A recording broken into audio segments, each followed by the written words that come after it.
Penyerangan tersebut dilakukan oleh beberapa orang yang menggunakan topeng dan juga membawa senjata api.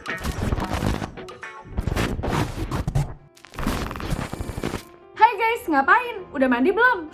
Kok kayak nggak seger gitu sih? Kalian apa kabar? Timot di sini baik-baik aja, semoga kalian sehat dan keren selalu ya. Buat kalian yang baru aja bergabung di channel ini, selamat datang di Misteri Musik Malam Minggu di Dunia Dalam Bertika. Basically segmen ini adalah tempat dimana gue meluapkan kekepoan gue, sekaligus mencari jawaban dari segala sesuatu tentang musik yang bikin gue penasaran. Kayak misalnya beberapa hal yang sampai sekarang belum ada jawabannya. Kayak albumnya Green Day yang udah sempat rekaman, tapi sampai sekarang itu album gak keluar-keluar.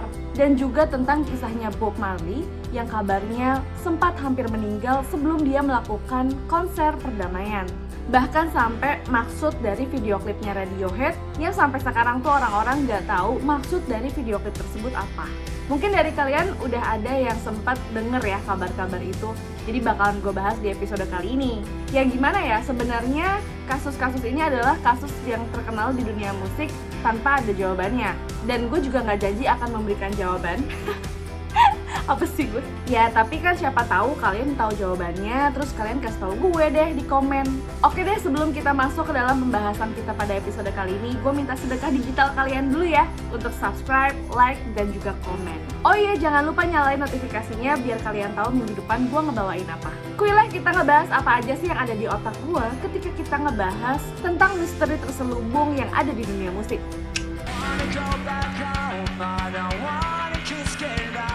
Buat lo pecinta Green Day pasti tahu kan gimana boomingnya album Green Day yang bernama Cigarettes and Valentines. Hah? Kalian nggak tahu gimana boomingnya tuh album? Serius nggak tahu? Waduh, tapi ternyata buat lo yang nggak tahu album Cigarettes and Valentines-nya Green Day, ya berarti emang bener kalian adalah pecinta Green Day. Ini yang nggak ngerti Green Day pasti bingung ya maksudnya apaan. Karena album ini adalah album dimana yang boro-boro banget dia booming. Orang dia ke launching aja kagak. Jadi sebenarnya album Cigarettes and Valentines ini adalah demo albumnya Green Day yang konsepnya pada saat itu sudah dianggap apik banget, rekaman juga udah jalan, dan tiba-tiba aja waktunya harus rilis, itu rekamannya hilang dan katanya dikabarkan dicuri oleh orang. Dan sialnya mereka cuma bikin satu kopian dan mereka lupa taruhnya di mana. Nah, jadi ceritanya tuh gini, di tahun 2000 Green Day itu merilis album ke-6 mereka yang berjudul Warning. Dan ternyata setelah mereka mendengarkan album Warning ini, mereka tuh gak puas. Mereka menganggap bahwa dalam album Warning ini, performa mereka tidak seperti standar biasanya mereka main. Nah, karena mereka sadar kalau mereka itu tidak terlalu puas dengan album Warning ini, dan karena udah terlanjur dirilis juga, akhirnya mereka buru-buru membuat album pengalihan dari ketidakpuasan mereka itu. Jadilah mereka bersiap-siap untuk membuat demo album untuk mengganti vibe dari album Warning.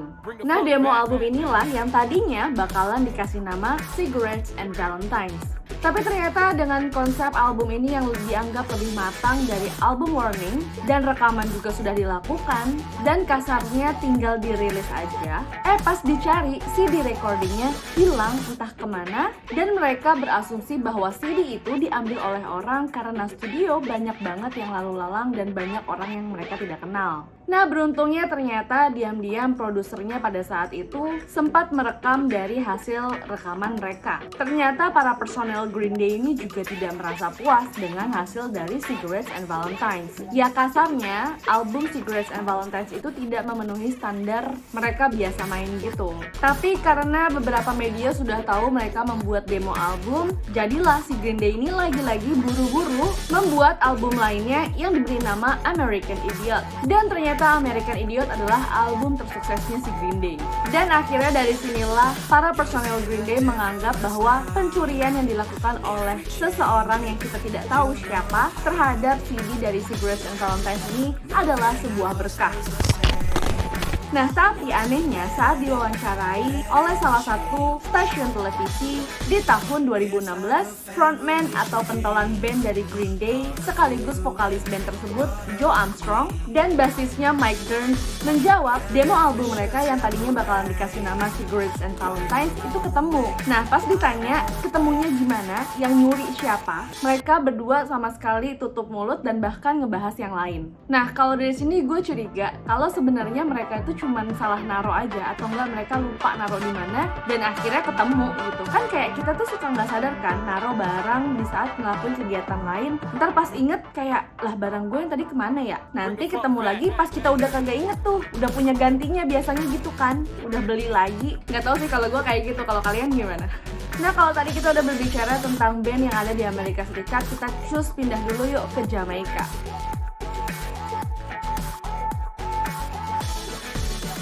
Ada misteri yang sampai sekarang belum terungkap dari seorang legend reggae yang bernama Bob Marley. Jadi di tahun 1976 terjadi penyerangan terhadap dirinya dan juga istrinya serta manajernya di kediamannya. Penyerangan tersebut dilakukan oleh beberapa orang yang menggunakan topeng dan juga membawa senjata api. Pada malam itu, kediaman Bob Marley ditembak secara brutal sehingga satu peluru mengenai tulang dada dan bicepnya Bob Marley. Selain itu, manajernya Don Taylor terkena tembakan sebanyak 5 kali dan harus menjalankan operasi untuk tetap bertahan hidup. Dan ternyata kejadian penyerangan tersebut adalah satu hari di mana besoknya seharusnya Bob Marley tampil dalam konser perdamaian Jamaika. Acara festival musik yang diberi nama Smile Jamaica Concert ini bertujuan untuk meredakan konflik politik yang sedang terjadi di Jamaika. Karena tidak terluka parah, akhirnya Bob Marley memutuskan untuk tetap tampil di konser tersebut. Dan walau dia dijadwalkan hanya menyanyikan satu lagu saja,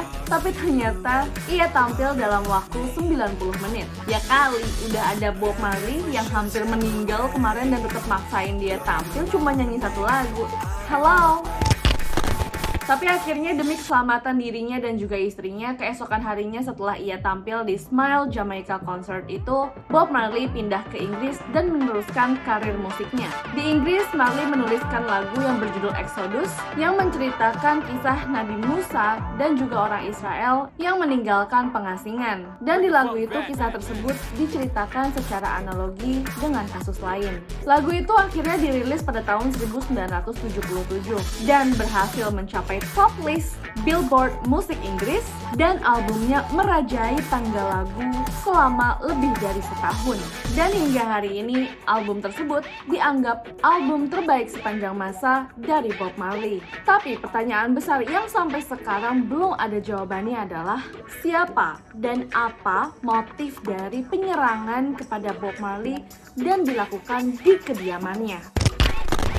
Ada beberapa spekulasi terkait dengan penyerangan terhadap Bob Marley di kediamannya ini, bahwa mungkin saja penembakan atau penyerangan tersebut merupakan pekerjaan partai politik yang menjadi pusat pergolakan, khususnya pergolakan sosial di Jamaika yang terjadi pada saat itu. Dengan mempertimbangkan upaya Bob Marley untuk menyatukan Jamaika dan mempromosikan perdamaian. Dan hal itu bisa menjadikan dirinya adalah sosok yang cukup terkenal, oleh karena itu ia menjadi sasaran empuk bagi para politisi yang sedang berperang.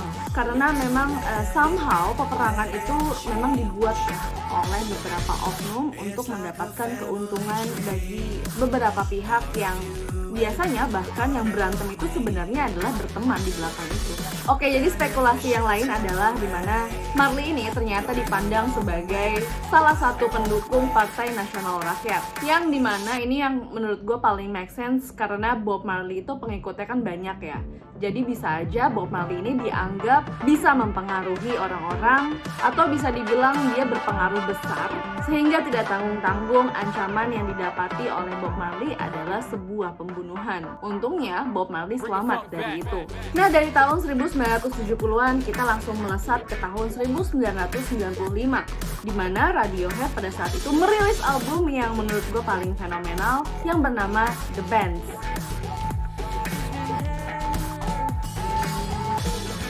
Pastinya lo inget kan? Karena gimana enggak, The Bands ini dianggap album paling sakit dari Radiohead.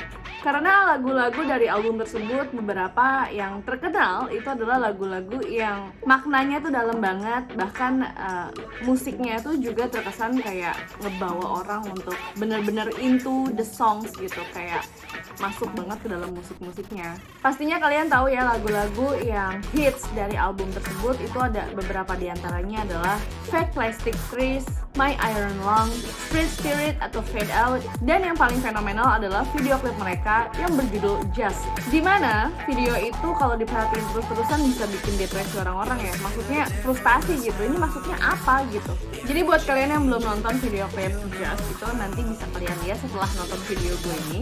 Jadi sebenarnya video klip Just dari Radiohead ini kayak semacam film pendek yang kalau kalian tonton itu di bawahnya ntar ada subtitle gitu ya, persis kayak kita lagi nonton film. Kemudian di situ digambarkan ada seorang laki-laki yang tiba-tiba dia entah depresi atau tiba-tiba memiliki pikiran yang berat banget. Akhirnya dia jalan, dan saat dia berjalan entah kenapa dia ngerasa kayak stres. Akhirnya dia rebahan atau apa sih namanya, tiduran gitu loh di pinggir trotoar. Dan kemudian karena dia tiduran di trotoar, akhirnya orang yang lewat itu suka kesandung gitu, kayak ada orang gitu kan. Akhirnya orang yang kesandung ini berusaha ngebantuin si mas-mas yang tiduran itu, kayak mas ayo bangun, kenapa gitu, kenapa tidur di sini. Dan ternyata si mas-mas yang tiduran ini malah nyuruh si orang yang kesandung itu pergi dan jangan pernah ngomong sama dia lagi. Lah si orang ini kan jadi kesel kan, kayak lalu mau dibantuin kenapa malah nggak mau. Akhirnya di situ terjadilah perdebatan antara si orang yang tidur dan orang yang kesandung. Dan ternyata orang yang tidur ini kekeh banget, dia nggak mau ngasih tahu alasannya kenapa dia tidur di situ. Karena si orang yang kesandung ini nanyain mulu, lo kenapa sih tidur di sini, lo gila ya gitu, ayo bangun gitu, sini gue bantuin gitu kan. Nah karena keributan antara dua orang ini, akhirnya makin banyak orang yang ikut-ikut mempertanyakan, lo ngapain sih tiduran di situ gitu. Dan banyak tuh orang-orang jadi ngumpul di situ gara-gara si mas-mas ini tiduran di trotoar. Dan akhirnya dia memutuskan untuk memberitahu alasan kenapa dia tiduran di jalanan kepada orang yang tersandung tadi. Nah, nyebelinnya pas lagi dibisikin, itu kameranya close up ke mereka, yang dimana harusnya ada subtitlenya kan pas dia lagi ngebisikin itu. Dan ternyata subtitlenya nggak ada, sengaja nggak dikasih subtitle. Tiba-tiba dia nge-zooming out pelan-pelan, dan gak lama kemudian kita lihat bahwa orang-orang yang tadinya mau ngebantuin si mas-mas tiduran ini dan mau nolongin kenapa lo tiduran di bawah, mereka semua ternyata ikutan tidur di jalanan. Gak ada satupun yang berdiri, dan mereka semua tiba-tiba tiduran di jalanan setelah dibisikin sama si mas-mas itu alasannya kenapa dia tiduran di jalan. Sebenarnya bisa aja sih kita berpikiran bahwa kayak lah apaan dah, kagak jelas banget, ya udahlah ganti video klip gitu kan. Ya tapi balik lagi ya, ini bikin gue penasaran karena somehow melodi dan notasi dari lagu Just ini mirip banget sama lagu favorit gue dari Radiohead yang berjudul High and Dry. Karena melodi dan notasinya itu kayak gue suka gitu, akhirnya gue kepo kan sama video klipnya. Dan ternyata video klipnya sengeselin itu, dan sampai sekarang gue mencari jawabannya. Bahkan gue mencari artikel dari Inggris pun mereka juga tidak menemukan jawaban dari Radiohead sendiri. Nah dari sini menurut gue video klip ini cenderung beraliran Kafkaesque. Kalau kalian belum familiar dengan istilah Kafkaesque, itu sebenarnya merupakan istilah dari Franz Kafka, seorang penulis novel Metamorphosis di tahun 1915, yang dimana artinya saat kamu mendengarkan sesuatu, kamu itu masuk ke dalam dunia surrealis, dimana semua pola pikir, semua rencana, semua kisah yang membentuk siapa diri kamu atau membentuk karakter kamu yang sebenarnya itu mulai runtuh satu persatu. Nah tapi balik lagi ya, kalau itu menurut gua. Nah kalau kalian nggak tahu deh, menurut kalian kayak gimana? Kasih tau gue dong, komen di bawah ya. Thank you. Plus buat teman-teman, kalau kalian punya saran gue harus ngebahas misteri musik apa dan dari mana, band apa, jenis musik apa, genre musik apapun, jangan ragu-ragu, don't hesitate untuk komen di bawah, karena nanti pasti bakalan gue bacain semua komen dan gue akan consider apa yang bakalan gue bahas di episode selanjutnya. Makanya jangan lupa untuk nyalain notifikasinya biar kalian tahu minggu depan gue ngebawain apa. Thank you buat kalian yang nonton sampai habis. Jangan lupa untuk subscribe. Thank you and bye-bye.